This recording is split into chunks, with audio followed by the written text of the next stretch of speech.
Hi Aries, this is Jav. Welcome pa sa ating channel. By the way, Aries, this is your weekly Gabay Tarot reading from October 6 to 12, 2025. Gamitin ang reading na ito bilang gabay lamang kung naka-resonate kayo, comment down. Tandaan Aries, ito ay channel reading. Kunin nyo lang po kung ano ang naka-resonate sa iyo. This is for you Aries, October 6 to 12, 2025.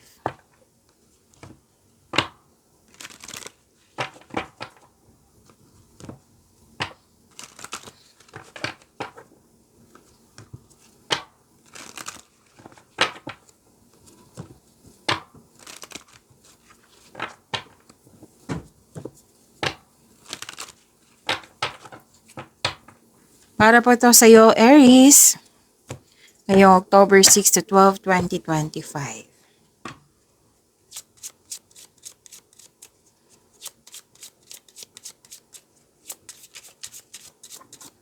Kuha muna tayo ng angel number. Aries, angel number 1818. Sabi po dito, optimism. Successful manifestation of your abundance is near. Wow, malapit na. Abundance is yours. Higher levels of optimism are needed as new abundant beginnings are on the horizon.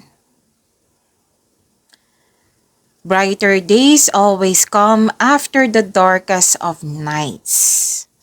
Okay, so to attract more blessings, let us say the power affirmation. Let us say, everything is in perfect order as I enter into the next chapter of my new journey, of my journey and connect to the abundance that is near. Again, everything is in perfect order as I enter into this next chapter of my journey and connect to the abundance that is near. So this new journey ay may abundance. Okay, so this is good. So this is angel number 1818. So it signifies new beginnings and abundance. So sinabi dito ng angel number 1818 na nasa right path ka, Aries. Oo, ma-achieve mo yung dreams mo. And ito po yung sinasabi dito na may minamanifest ka na prosperity at malapit na po. Okay? So it encourages you to embrace positive changes. So this new beginning ay huwag mag-alala kasi ang changes na ito ay positivity. This is change for the better. So stay focused and be confident. Trust your inner wisdom. Release the past. Release the baggages. To make room for new opportunities. So pinaprepare kayo ng angel number 1818 sa new beginning na ito. Kasi may mga parating na new opportunities. This is new beginnings, abundance and prosperity, manifestation and growth, and spiritual alignment. So what to do when you see 1818? Ano yung gagawin mo? So trust your abilities. Magtiwala sa inyong abilidad. Have faith sa iyong sarili and stay confident in your journey. Kasi new journey ito. And embrace positive change. Huwag mong hayaan na magstay yung old patterns, yung mga nakaraan, na bitbit mo, baggages, let go mo na yan. Kasi may new situation na. Make way for new opportunities. Next is stay focused. Keep your goals in mind. Focus kayo sa goal nyo, sa layunin nyo sa buhay. Maintain a positive mindset. Ito yung pinaka-importante para ma-attract mo yung abundance you desire. Diba? Yung mga desire mo na abundance, prosperity, para ma-attract mo yan. So, stay positive. Okay? Positive mindset. I-maintain mo iyan. And next, makinig sa iyong intuition. Connect with your inner wisdom and trust your gut feelings. Okay? So, ang ganda ng mensahe. Aries, claim nyo po.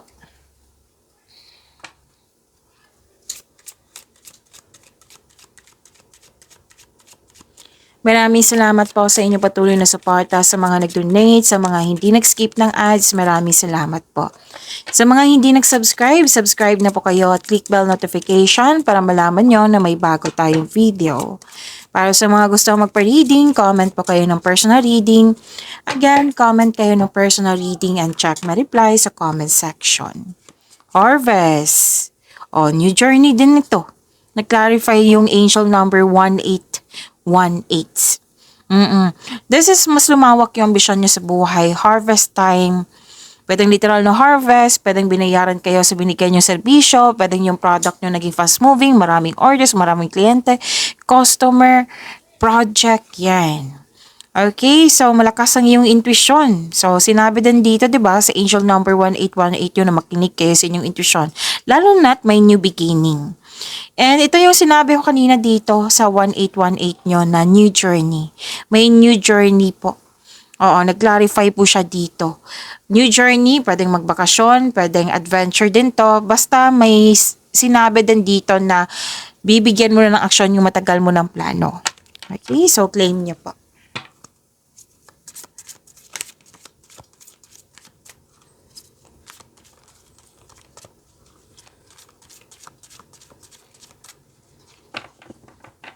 Energy ni Aries ngayong October 6 to 12, 2025.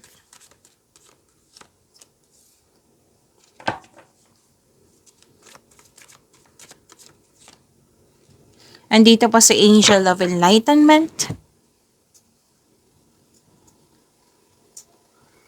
Kung may napansin kayo na repeating message, yan po yung pinupush ng card sa inyo. Like for example, nanood kayo sa inyong monthly gabay tarot reading, first half of the month of October,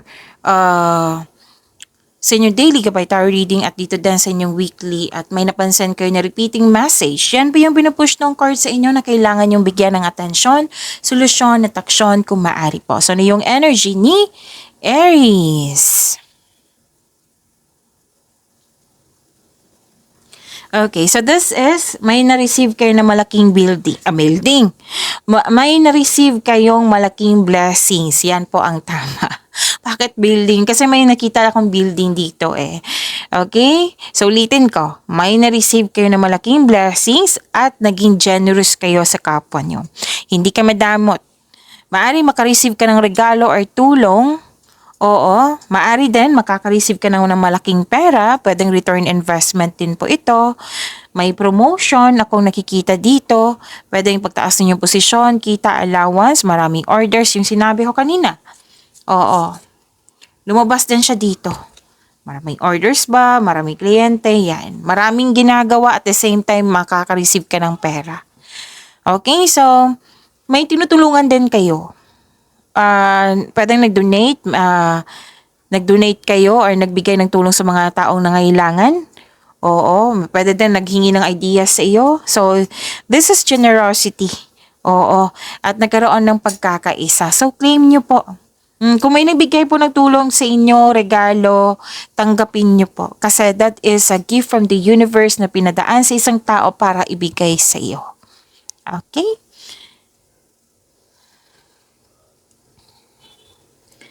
So, may biglaang pagbabago. Huwag kayong mag-alala sa biglaang pagbabago na ito kasi makatulong to sa inyong growth and expansion. Ito yung sinabi ni Angel number 1818. Diba? Natandaan nyo na may new beginning na magkakaroon siya ng growth and expansion. So, huwag kayong mag-alinlangan sa pagbabago na ito kasi makatulong talaga to sa inyong growth and expansion. Remember, this is energy. Pwedeng sa love life mo to, personal life, or sa career and money. Maaari din may malalaman kayong sekreto kasi may lumabas din siya dito kasi malakas ang iyong intuition. Dito din may sinabi na malakas ang iyong intuition.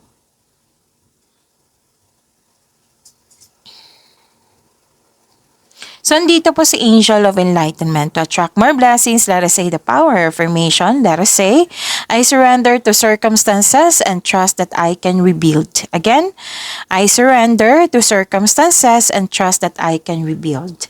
Kung sa Tagalog pa, ito po ay,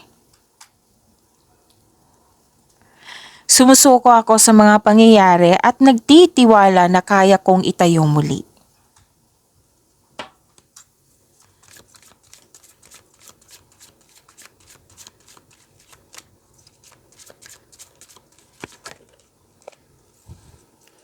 This is about your career and money. Wow, puro offer.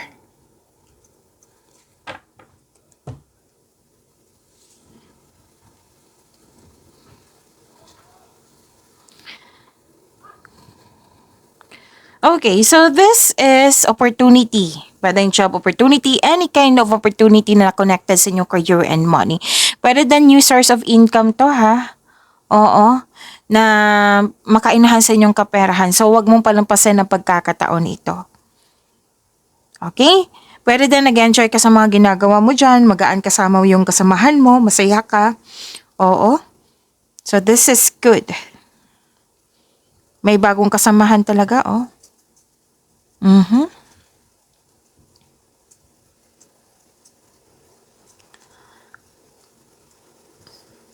Celebration, togetherness, community, yan yung nakikita ko, maraming ginagawa. Gamit na gamit yung skills mo. May ganap na groupings or collaboration dyan sa trabaho mo ba o negosyo? Oo, pwede sa passion mo to, ha. Itong mga taong ito na itong grupo ng tao ay very supportive sa iyo. Maaari din family mo ito.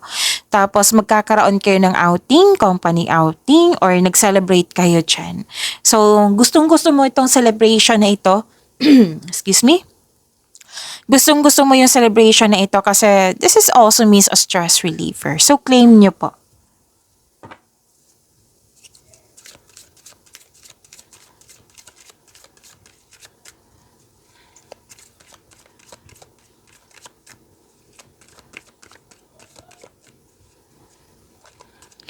Love life, self-love, partnership, and romance ni Aries ngayong week na ito.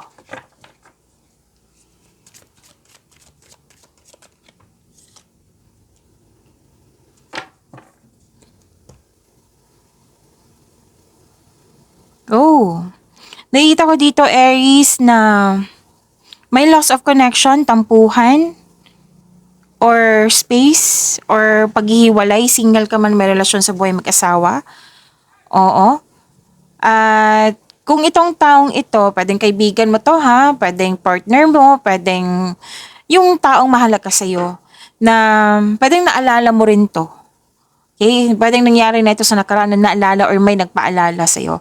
So kung itong taong ito ay parating naghahanap ng gulo or away, baka kailangan yung pag-isipan yan. Sabi po iyan ng card nyo. Makinig po kayo sa inyong intuition.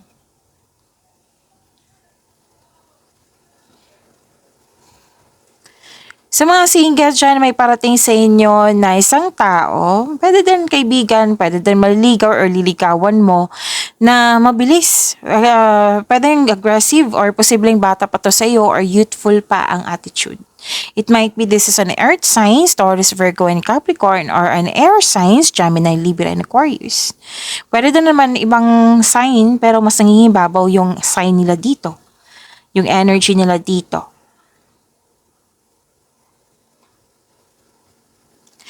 Para sa mga relasyon sa buhay mag-asawa, excited kayo sa inyong celebration. Pwede monthsary, anniversary, birthday, any kind of celebration. Kasi may success naman dito. It might be yan yung isa-celebrate nyo. Nag-uusap kayo dito ng masinsinan sa isang tao na malapit sa iyo. Pwede partner nyo, pwede kaibigan, kung sino man ito. So, nag-uusap kayo na natuwa kayo sa transformation, na marami kayong natutunan sa nagdaan, oo. So, may parating na good news sa inyo. May parating na mensahe. Tapos, you are very excited sa event na ito. So, wag nyo daw kalimutan na mag-usap kayo regarding sa plano kasi may celebration, may balak or naganap na ngayong kung kailan nyo to napanood. Oo. So, may lihim. Natandaan nyo yung sinabi ko kanina dito at dito din. May lihim kayong matuklasan. Pero mag-uusap kayo ng taong ito. Nang dahil sa natuklasan mong lihim. Oo. Pero kung hindi to malapit sa'yo, kasi may tao dito na hindi malapit sa'yo, pwedeng natuklasan mo lang. Oo, tapos, itong malapit sa'yo, mag-uusap kayo. So, maging bukas at makipag-usap ng malinaw sa loob ng inyong connection. Pagyamanin niyo po yung blessings sa binigay sa inyo. Aries, see you tomorrow. Maraming salamat po.